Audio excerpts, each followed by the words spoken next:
Bueno, digamos, Pergamino es en la región pampeana la ciudad más competitiva, una de las ciudades más competitivas del mundo en producción de soja, ¿verdad? A medida que aumenta la demanda de soja, porque aumenta la demanda de los chinos y los hindúes de soja, se van incorporando otras tierras para poder producir soja. Pero lo que una semilla rinde en Pergamino, rinde 5 veces más que en Barranqueras Chaco o en Rosario de la Frontera Salta. Esa diferencia entre productividad y fertilidad de la tierra, entre Pergamino y Rosario de la Frontera o Barranqueras Chaco, se la queda al propietario del suelo. ¿Por qué? Porque si todos nosotros fuéramos empresarios agrícolas y tuviéramos que alquilar una tierra para producir soja, al primero que iríamos a tocarle la puerta es al de Pergamino, no al de Rosario de la Frontera, no al de Barranqueras, porque tiramos una semilla de Monsanto en Pergamino y produce 5 veces más soja que en Barranqueras Chaco o en Rosario de la Frontera.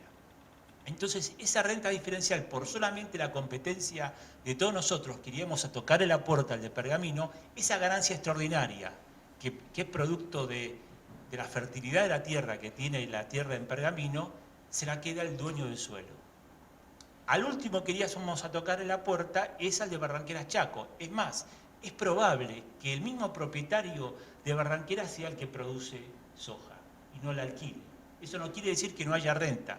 Ahí puede haber una renta absoluta. Después hay una renta diferencial de tipo 2, que es ¿qué última generación de tractor, última generación de cosechadora yo estoy utilizando para producir soja?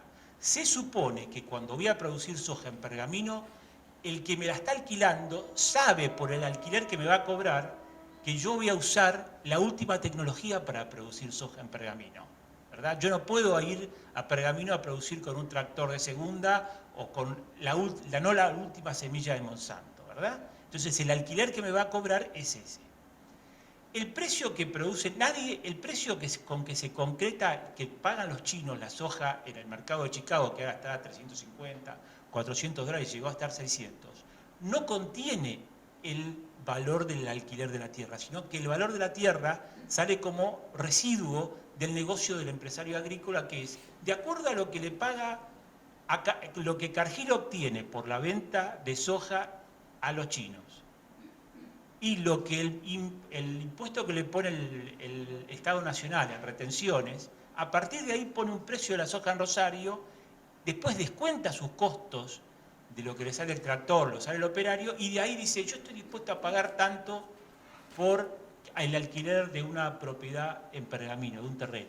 ¿Okay? O sea, el valor de la tierra sale por un tema residual, de ahí que cuando la soja está a 600, la hectárea en Pergamino vale una enormidad, y cuando baja a 350 vale menos. ¿Okay? Y más, cuando llega a 200, las soja, si la soja llegara a 200, probablemente Barranqueras Chaco no produciría, ¿verdad? No saldría a la oferta. Esto pasa lo mismo con el petróleo. Con el petróleo a 100 entra vaca muerta. Con el petróleo a 60 todavía está vaca muerta. Con el petróleo a 40 entran los árabes y entra Brasil extrayendo petróleo debajo del agua, que es más costoso. A 15 dólares el barril, solo entran los árabes que pinchan el suelo y sale petróleo a enormidad, ¿verdad? Entonces, esa es la razón. Todo el mercado, tanto el de petróleo, es tomador de precio, ¿verdad? Y como el de la soja, el productor de acá toma precio el que está en el mercado internacional. En Pergamino está 200, es decir, el costo del transporte aumenta la renta del suelo. Más voluntad voy a tener como para ir a alquilarle el terreno en Pergamino y no a otro. Eso les genera más renta aún, la localización y la fertilidad. Lo que queda claro es que la renta no afecta el precio. Yo no construyo el precio que le voy a cobrar a los chinos diciendo tengo que pagarle tanto de alquiler al que me alquila el terreno en Pergamino. Tengo que tanto de tractores. No. De acuerdo a lo que me da los chinos, yo saco lo que le estoy dispuesto a pagar al propietario del terreno en Pergamino. En la industria es al revés. El suelo yo no puedo reproducir Pergamino. Pergamino hay uno solo, digamos. No puedo, tengo Pergamino y Iowa en Estados Unidos, que son las tierras de las tierras más fértiles del mundo.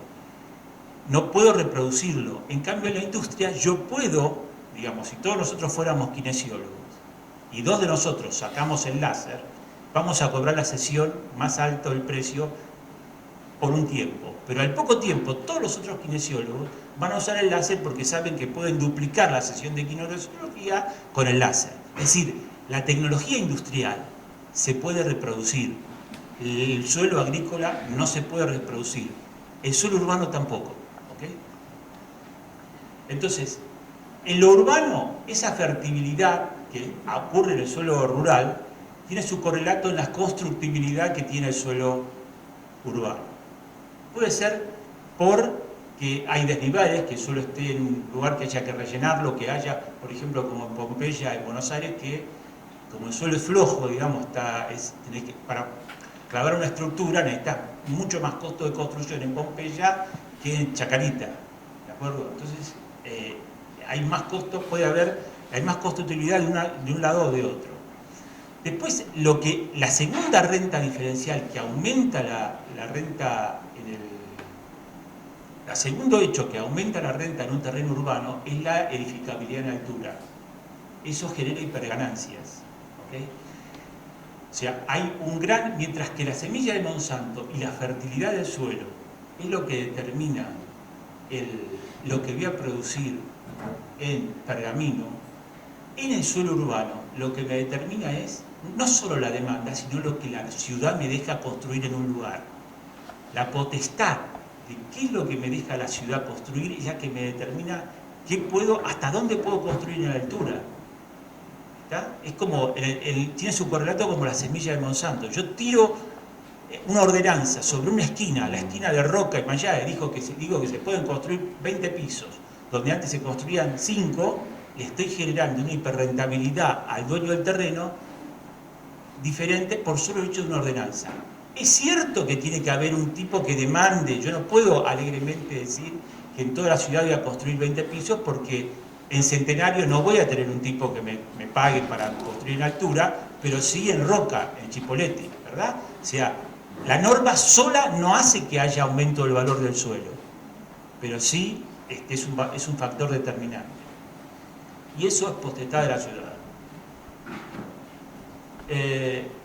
También, por supuesto, hay renta absoluta urbana en el tema, porque un terreno conservido, digamos, ya tiene una renta absoluta, aunque no tenga esa renta extraordinaria diferencial. Entonces, en la medida que la normativa urbanística determina qué se puede y qué no se puede hacer en todas las parcelas del municipio, impacta directamente en la distribución de cargas y beneficios en el proceso de urbanización. Porque si yo le digo, donde había planta baja y primer piso, que ahora podés construir 10 pisos, me aumenta la demanda de infraestructura. Esto lo tienen muy claro los norteamericanos cuando dicen, yo si donde tenía un piso, ahora tengo 10, me van a llamar más a los bomberos, a la policía, necesito más desagüe, más cloacas, más bibliotecas, más escuelas, porque va a haber más pibes en escuela primaria en un edificio de 10 pisos que en un edificio de planta baja y primer piso. ¿Está? Entonces hay una demanda de infraestructura, por el solo hecho de yo haber dejado de construir 10 pisos donde antes había uno. Bueno, ¿cómo se genera el valor residual del suelo en la ciudad? Supongamos que yo tengo 2 pisos en un lugar a Chipoleti que me tiene un costo, me genera un ingreso por venta, si vendo esos 2 pisos que me deja edificar la ciudad, de 100. El costo de construir esos 100 son 60, ¿verdad? Yo puedo construir 2 pisos a 100 y el costo de construir es 60. El resultado del empresario desarrollador quiere tener una ganancia de 25 y lo que está dispuesto a pagar por el terreno en Chipoleti es 15 para construir 2 pisos. Supongamos que ese mismo, digamos,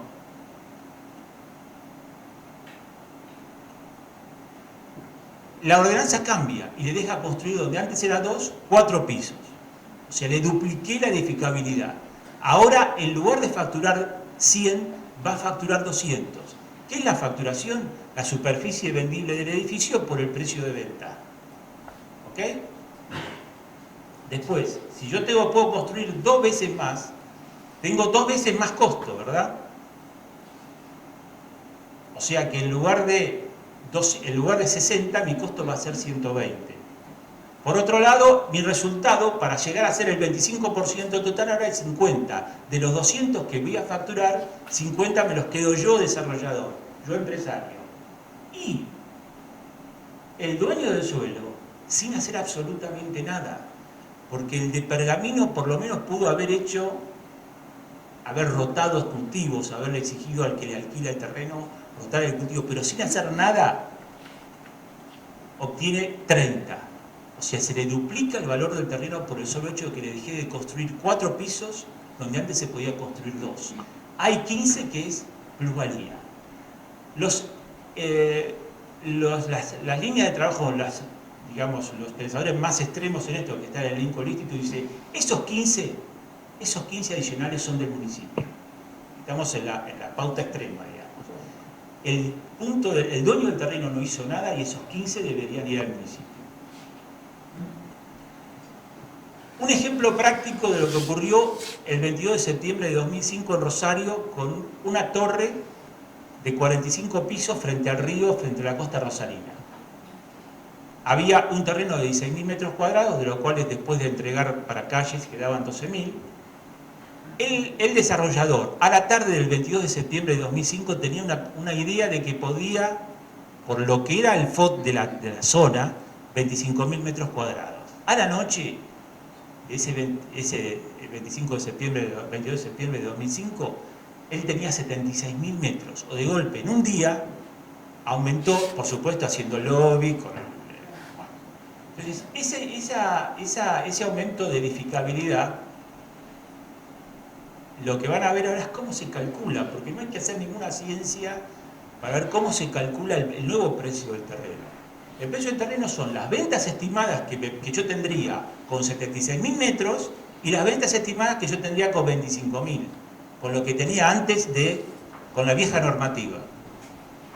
Y los costos de construcción, a pesar de que ese es un edificio frente al río y que tiene amenities, se supone que yo estoy en la costa rosarina o en Puerto Madero, el costo de construcción puede ser un poco más alto, porque, para dar una idea, un ambiente en Puerto Madero o en Puerto Norte Rosario, con 2 ambientes que en Palermo Hollywood mide 60 metros, en Puerto Madero mide 90. O sea, pensemos que un dormitorio tiene el vestidor, el jacuzzi, una cantidad de amenities dentro del departamento que hacen que tenga más superficie. Bueno, se sacan los costos, queda un margen operativo. De ese margen operativo, como vimos en el gráfico anterior, una parte queda para el desarrollador y una parte lo que está dispuesto a pagar por el terreno. Con 76.000 metros cuadrados, el valor residual del terreno era 8,5 millones de dólares en ese momento. A la noche, después de que le dieron 76.000 metros cuadrados. A la tarde, con 25.000 metros cuadrados, el valor del terreno era casi 3 millones de dólares. Es decir, que la plusvalía de ese día, generada por la norma nada más, fue 6 millones de dólares. Después fue mucho más, porque el precio calculado, este precio calculado que está acá, que lo van a ver después con el método inductivo, era que el tipo iba a vender a 1.200 dólares el metro cuadrado de esos 76.000 metros, ¿verdad? Y después, con el correr del tiempo, a medida que la zona se fue desarrollando, se llegó a vender hasta 3.000 dólares. Pero el enfoque es qué pasa en el momento que le doy el permiso de construcción, ¿ok? Ahí ya tenía 6 millones de dólares.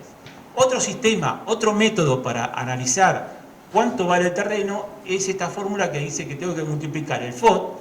Véanse la fórmula de acá que dice 5,92 sería el FOT de la noche, a las 2 era el FOT que tenía a la tarde de ese día, y todo lo demás es la incidencia del terreno, que es el precio, lo que vale el precio del terreno en relación al precio del proyecto. O sea, esos 15 sobre los 100 que le mencioné antes. En Rosario la incidencia del terreno en ese momento estaba en 12%. El 85,5% que se ve ahí es cuánto de la superficie de los 76.000 metros es lo que podía vender, porque no vende los ascensores, no vende los pasillos, ni el estacionamiento, vos vendés la superficie del departamento vendible. Bueno, y el interrogante, y donde hay que hacer el foco, y el que tiene que hacer el foco las burocracias de las municipalidades, es a cuánto se puede vender, no tanto en el precio del terreno que sale como residuo, a cuánto se puede vender el producto inmobiliario en Chipoleti determinada esquina, ¿ok? En cada zona, en cada macromanzana, a cuánto se puede vender el producto inmobiliario. Bueno, a ese momento era $1.200 y ahí salía que por el método inductivo que era también. Bueno, ¿qué hizo Rosario con esos $6 millones? Digamos, extrajo unos $3 millones en terrenos para vivienda social, ¿ok? O sea, sabía que estaba otorgando un beneficio, estaba madurando en Rosario el tema de la captura de plusvalía y terminó capturando $3 millones en terrenos en otro lado. No logró integrar la gente en Puerto Norte, como se pretende hacer en la ciudad. Metió, como Buenos Aires mete a los pobres en el sur, Rosario los mete en el oeste. Entonces, hay un proceso de desintegración ahí, pero bueno, consiguió terreno para vivienda social. Bueno, instrumentos cuando nos dicen no, el impuesto inmobiliario es el que tiene que capturar. Es cierto que lo ideal sería que el impuesto inmobiliario sería el que tenía que capturar la plusvalía. Pero el hecho es que mientras en Estados Unidos y Canadá y en los países desarrollados el impuesto inmobiliario es el 4% del valor de mercado de las propiedades, en América Latina no llega ni al 0,5%. O sea, ¿por qué? Porque está más relacionado con el ingreso de la gente que con el valor de la propiedad que tiene la gente.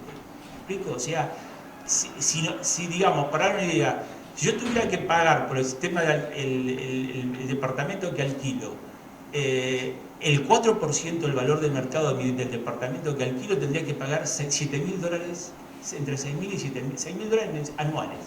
O sea, $500 por mes. Estamos hablando de $7.500 por mes. No me podría comprar, para ver una idea, no podría pagar el alquiler.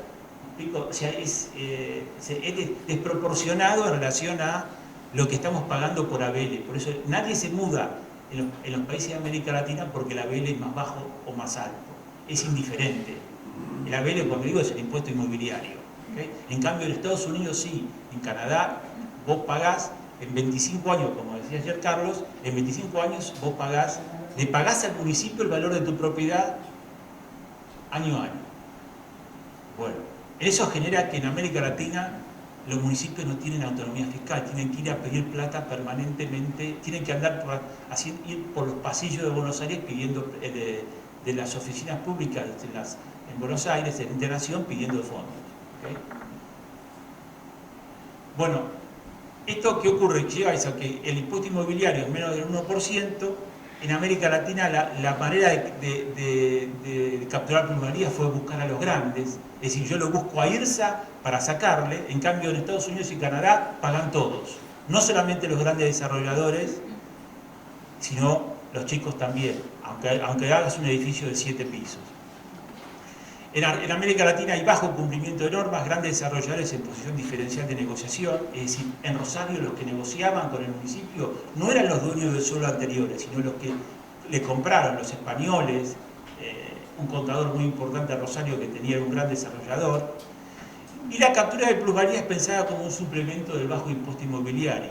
Pero la idea de política es la política de Robin Hood, que dice, yo le saco a IRSA, le saco a los grandes desarrolladores para dar a los lugares donde necesito para vivienda social. En América del Norte es 4%, como les había dicho, se lo interpreta como un costo de hacer negocios y hay un alto cumplimiento de normas, el tratamiento es igual para todas las constructoras y la recaudación es alta, de impuestos es alta, pero tiene un límite aún en Estados Unidos y Canadá. A pesar de pagar el 4%, como no podían manejar el crecimiento, que es lo que le pasa a ustedes, porque ustedes tienen crecimiento ahora, van a tener que no lo podían manejar, los vecinos anteriores no querían seguir pagando la infraestructura, no querían seguir pagando las cloacas de los nuevos vecinos, decían no, que lo paguen los nuevos, no que lo paguemos los vecinos viejos. Entonces, lo que estábamos ya de antes. Entonces, y en Estados Unidos, Canadá y también en Nueva Zelanda y en Australia, todo proyecto paga por la demanda adicional de infraestructura que genera. Eso lo vamos a ver a la tarde. Bueno, y ahora, digamos, todos los instrumentos que voy a mencionar ahora y a la tarde, claro, si yo me pongo en San Patricio del Chañar, yo digo, bueno, ¿esto cómo lo hago? O sea, parece como demasiada envergadura. Es decir, esto quizá amerita, en algunos municipios, el tema de la coordinación metropolitana, que era lo que mencionó Marcelo ayer. Digamos, porque, por ejemplo, yo debería tener las oficinas, como yo tengo que evaluar el precio de algo, el precio, tengo que estar muy al tanto del mercado inmobiliario. Las oficinas de planeamiento de los instrumentos colombianos, por ejemplo, tienen que tener un fuerte contenido en materia de conocer el mercado inmobiliario y en los precios, ¿verdad? Entonces, quizá ahí amerita tener un observatorio de precios del mercado inmobiliario entre las 9 comunas esas que no tienen hoy ni siquiera un código urbanístico, digamos. Bueno, el Congreso, hay además otra cosa, esto es independiente de lo ideológico. Si bien la palabra plusvalía nos transmite lo de marxista y demás, fíjense que en Colombia el que puso la captura de plusvalía es Uribe, que es un gobierno de centro derecha, o sea, no es... Y el boom de las capturas de plusvalía en Estados Unidos y Canadá fue a través durante el gobierno de Reagan. O sea, no tiene que ver estrictamente con un tema ideológico. Bueno, en 1928 Colombia aprobó una ley que admite la captura de plusvalía y por usos más rentables, por mayor edificabilidad, y captura entre 30 y 50% de ese 15, ¿vieron que aumentaba? Colombia no pretende quedarse con los 15 adicionales que aumentaba el precio del terreno. Dice, yo quiero 7. Y le permite hacer políticas Robin Hood, sacar esos 7 y darlo a un área más pobre. Pero, ¿qué ocurre? Y por eso tuvieron un problema que también lo está viviendo Ecuador ahora. Ellos dividieron, digamos, supongamos que hay un aumento, nos aumentan el FOD en toda el área, nosotros somos todos vecinos. Entonces los colombianos iban y tomaban nota uno a uno de qué era de tu terreno que tenías, si te esperaba. ¿Cuándo te cobraba la plusvalía? ¿Cuando vendías a otro o cuando pedías el permiso? Entonces tenía dos frentes, los vecinos y los desarrolladores. Tiene dos frentes, o sea, y además tenés que andar siguiendo si se vendió y cuándo cobraste la plusvalía, y además en todos los países de América Latina ocurre que están subvaluados los precios de las propiedades por el tema de los impuestos, cuando van a la escribanía. Es un problema meterse en la oficina del escribano para determinar la diferencia de precio. Entonces, ¿en qué medida la diferencia de precio se debió a que te di la mejor norma en tu terreno? ¿O qué medida se refiere a que vos pediste un crédito hipotecario, como fue el banco y te lo tasó el precio de mercado, y lo compraste a un precio inferior, tu terreno, porque querías subvaluarlo para pagarme los impuestos? Hay una diferencia de precio enorme que no se debe a la norma, sino que se debe a que estaba subvaluado el precio de la escritura. Por eso la recomendación es no meterse en la oficina del escribano con esto, sino cobrar el permiso. Es el desarrollador negociando con el dueño del terreno, sabiendo que tiene que pagar la plusvalía, el que tiene que bajar el precio del terreno, sabiendo que tiene que pagar para que el mercado se equilibre. Entonces, este tema en Bogotá hizo que no todas las partes de la ciudad pagaran el impuesto. Recaudó 65 millones de dólares en 8 años, muy poco para todo el esfuerzo. Anotó a todos, o sea, fue líder en esto, pero en relación a lo recaudado no parecía mucho. Lo que ocurre es que ahora se focalizaron en un tema y Brasil lo está haciendo. Cobran los derechos de edificabilidad. Van y dicen, si vos tenías un FOD de 1 y ahora tenés un FOD de 2, esa diferencia te la cobro en función de un porcentaje de esa mayor facturación que tenés. Rosario está en la misma. Rosario te dice, pero también en algunos lugares de la ciudad, dice, arriba de 23 metros pagás. Si me venís a pedir una torre de 40 metros, la diferencia del valor de suelo entre 23 y 40, el 10% me lo tenés que dar a 3 metros. Y 40, la diferencia de facturación que vas a tener, el 10% de esa diferencia la tenés que pagar a la ciudad. ¿Está? Montevideo está en algo también parecido, pero son selectivos, no lo hacen en toda la ciudad, sobre todo en la costa y el centro. ¿Okay? Bueno, después sigo con más. Sería bueno que dé una opinión Guillermo desde otra perspectiva. En el caso puntual de Neuquén, generalmente los terrenos depende de la capacidad que tenga de edificación en lo que vale. Ese porcentaje en líneas generales siempre se manejó en el orden del 12 al 13%. En consecuencia, toda el área central de la ciudad, por tener los mejores indicadores urbanísticos, es la que más encareció el valor de la tierra. se está trabajando, por lo que entiendo, con una nueva ordenanza de planeamiento urbano, en donde se pretende que la superficie edificable, sobre todo en las áreas donde hay mejor prestación de servicios, sea más alta. Yo no sé si será una solución o complicará más el tema del microcentro de Neuquén. Lo que hay sí es una enajenación de tierras dentro del microcentro que en su gran mayoría entraron en un proceso de sucesión.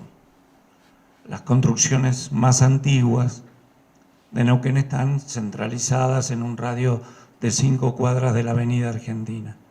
En consecuencia, una gran parte ya ha entrado en un proceso de sucesión y cuando son varios los herederos, esa tierra se vuelca al mercado.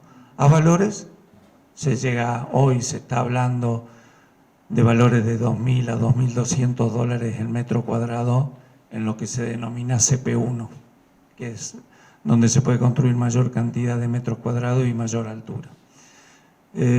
Habrá que ver cómo se modifica este plan urbano ambiental que se empieza a trabajar ahora, pero lo que vos manifestabas es real desde el punto de vista que el propietario de la tierra, cuando le cambian los indicadores, produce un incremento muy fuerte.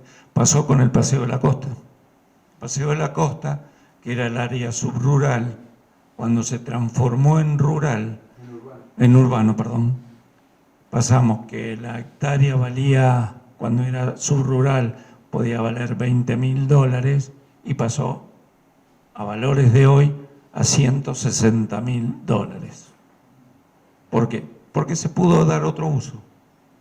Entonces, cada vez que se modifica una norma, genera consecuencias. En el caso puntual de la tierra es un incremento.